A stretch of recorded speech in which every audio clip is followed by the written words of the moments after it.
әйел қайқа барады? Магазинге барады, базарға барады, поликлиникаға барады. Мен де барып тұрамын поликлиникаға арасында. Ішім пысқанда барам, Құдай білет бар ғой. Аңдып отырам мен, очередьте отырам. Баласын көтерген әйел жанына тағы бір бала болып жармасқан күйеулер келеді ғой. Біз соншалықты бір күйеуді бар ғой, майдағы жібергенімізге кейде бар ғой, ішім қанжылады. Не керек енді? Баланы көтерді келе қал. Енді қазір маған жазады астында бала ауыр болса, анау мынау. Аяғымен жүретін баланы көтеріп келген несі бар?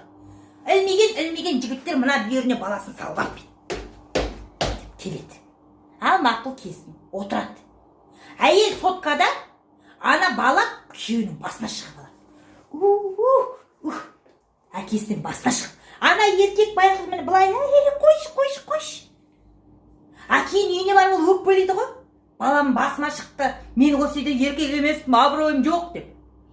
Абыройын кім өсіреді? Өзі сүрмегенде. Поликлиникада баласын сүйретіп жүріп, оның басына шығарып тоқмақтап атса баласы. Өзі қой демесе.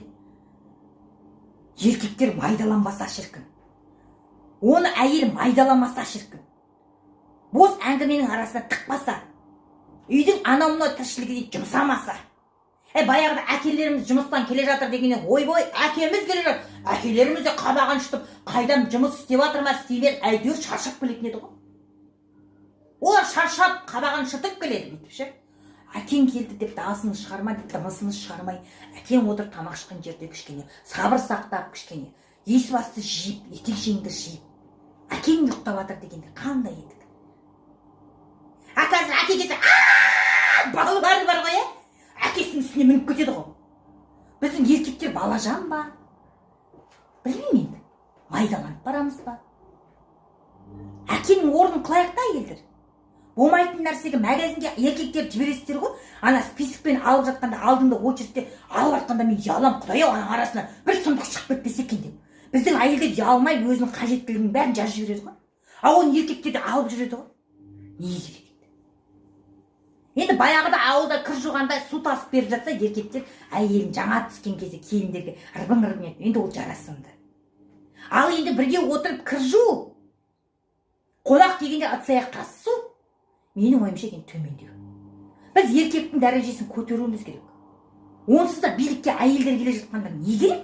Қазірден үйретіп, үйден уже біз үйретіп жатырмыз да, бәрі осы кішігірім саясаттан басталады. Еркектің құнын түсірмеңдер, ше. Жұмсай бермеңдер, көрінген жерге, поликлиника, базар, көдейсі, қойындар шыққырсын. Енді бір жағдайларда, ладно, далада боран тұрып атса, өзің жаңадан туып алсаң, Құдайдың бір жөні. Қалған кезде өздерің барыңдаршы, Құдай үшін қатындар. Басым бәлеге қалды. Ана поликлиникаға баратын еркектер туралы айтам деп басым бәлеге қалды ғой. Соткама мынадан, дайректке мынадан, хат жазып звондап атқандар жетеді. Тыныш аққан бүркіттің бір жерін шығып үркіттің деген осы ғой. Менің айтпағым мынау еді. Енді балаңыз ауырып тұрса, өзіңіздің беліңіз ауырса, 2 қабат болсаңыз, көп балалы болсаңыз, онда бір жөн еркектің барғанышы. Ал енді өзіңіз керден етіп алдыға түсіп, күйіңіз сүмең етіп артыта. Бардыңызда отырып, былшиып, сотқа қарап отырсыз, күйеу балалармен алысып отыр. Бір. Енді ертең босанатын ем деп күйеуіңізді анализ тасытып бірге сүйреп жүрсеңіз, 2. Жалғыз өзіңіз дүниеге бала келетіндей партнерский родыға күйеуіңізді кіргізіп алшиып ақырып жатсаңыз, 3. Үйде ұзыныңыздан түсіп жатып, күйеуіңізге бұтқа салатын дүниелерді әкел деп дүкенге жұмсап жатсаңыз, 4.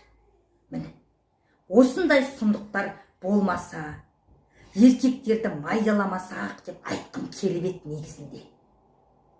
Ашып айтайық, біз әйтпесе сөз төркінін ұқпайды екенбіз. Менің белім ауыратын еді, анаудан мына пата-та-та-та-та. Баланы 2 болып тәрбиелеу керекпіз, иә? Ал бірақ еркекті соншама сүмірейтіп, әйелдің жеке меншік территориясына кіргізуді мен өз басым қаламайым. Мен одан бір ақылды болып, ақылын тасып кет деп отқан жоқпын, мен психолог емеспін. Өздеріңіз білесіздер. Күйеу сіздікі ерттеп мініңіз.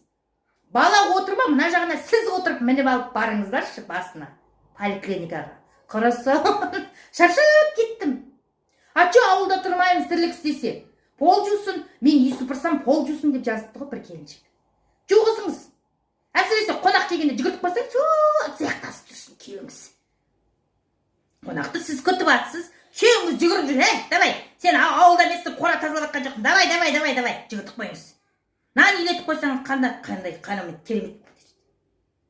Енді оның бәрін өзіңіз күйеусіздікі. Менің айтпағым жаңағы еді, болып шықты басқа енді. Болды.